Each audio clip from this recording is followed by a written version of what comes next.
When it comes to soundbars, Samsung has always been one of the best options out there. In today's tech video, we are going to unbox and set up the Samsung B750D.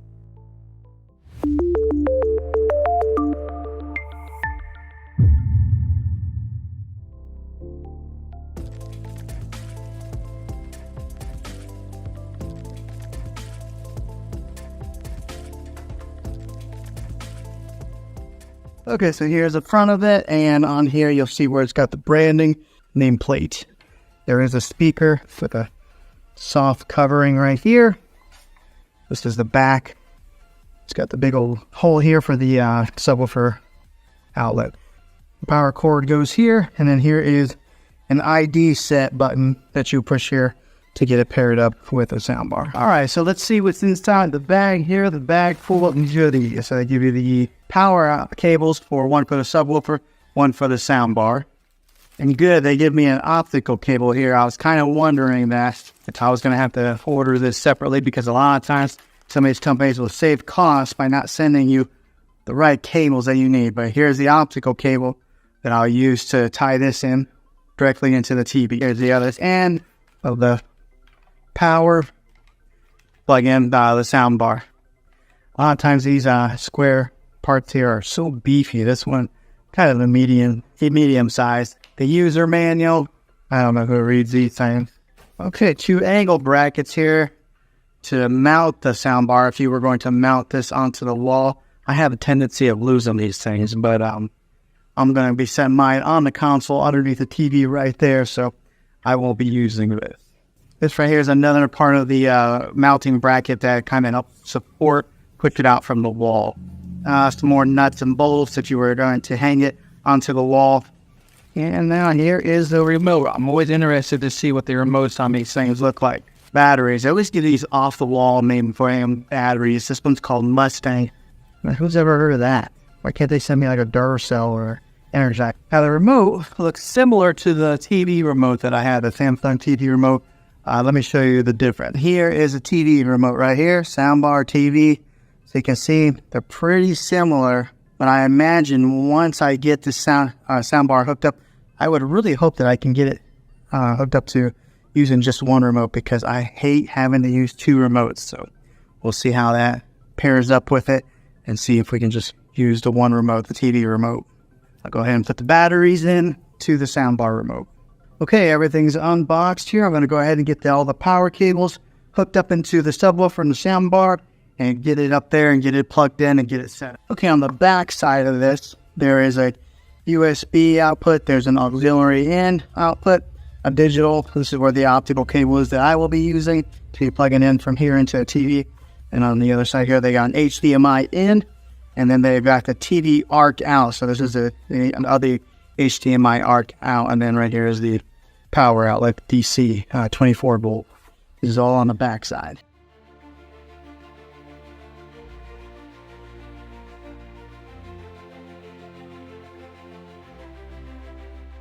Okay, everything's all hooked in here now. Soundbar is displayed underneath the TV. I was a little bit concerned about that once I got the soundbar on there, because I didn't know how high it was going to be to the bottom of the television there.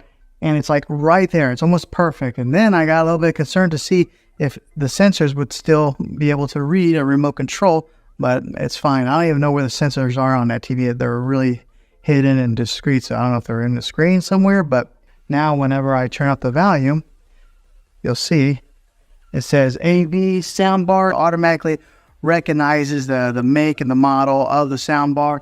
There's a plus symbol that lights up on the corner. So it signifies on the soundbar and it signifies on the television.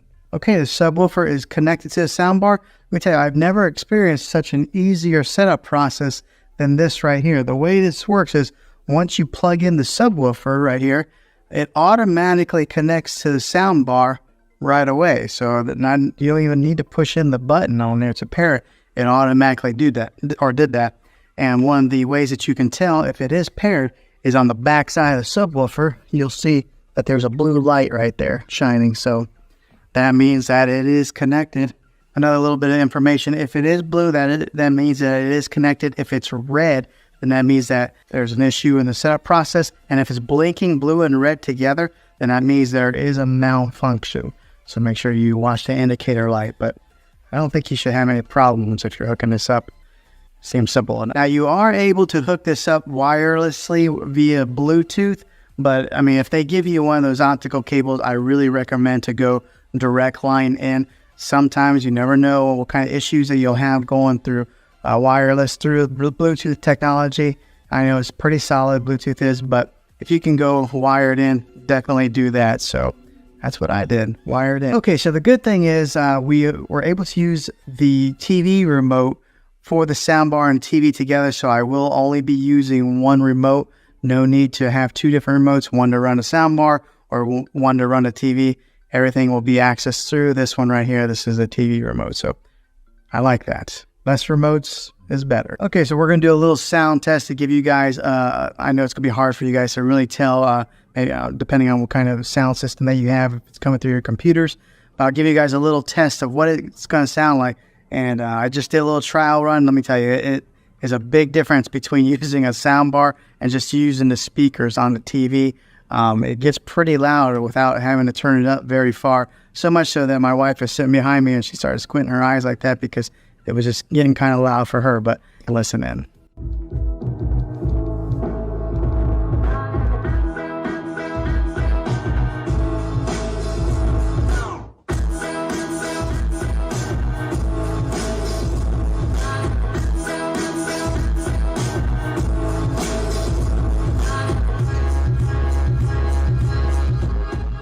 Okay, so that sounded pretty good.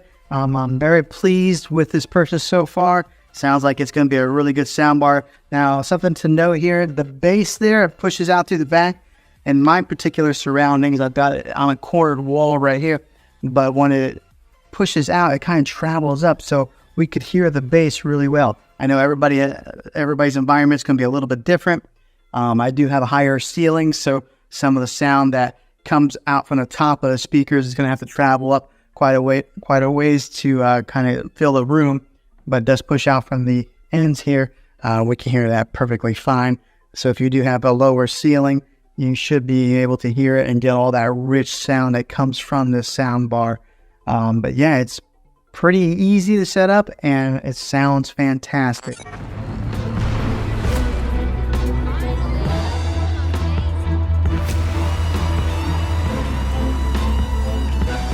Hopefully this video was helpful to you.